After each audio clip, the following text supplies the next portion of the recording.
Thank the chairman and sponsors of the bill, and let me say the reason is obvious. That's why I rise in support of 3843, the Merger Filing Fee Modernization Act of 2022. Does anybody know the word consumers? Do I need to spell it on the floor of the House?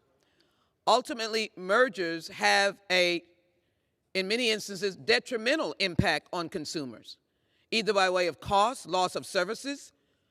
Read the history books. Does anybody know that in years past, there were opportunities for many, many flights across America? The aviation industry has been changed by mergers.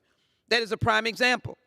And so this particular legislation updates the filing fees that merging parties may pay to the federal antitrust enforcers. It requires merging parties to disclose any subsidies from countries or entities that are strategic or economic threats to the United States. The United States are consumers. Mr. and Mrs. Jones walking and working every day to make ends meet.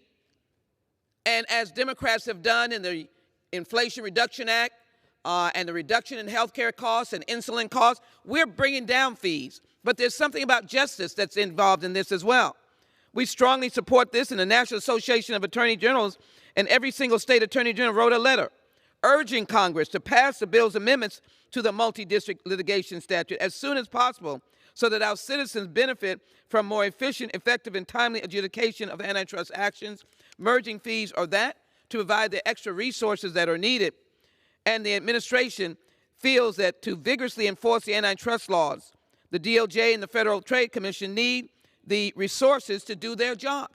And again, who do we represent but the people of the United States? Who are they? Consumers. What happens when mergers come? Lack of services, lack of opportunity, lack of a more fiscally responsible commercial scheme, if you will, so that they can get resources, goods, and services without having enormous expense. I ask my colleagues to support H.R. 3843 because this helps the consumers and it brings justice to this system. This is a bill that's long overdue. I thank those who sponsored it. I yield back.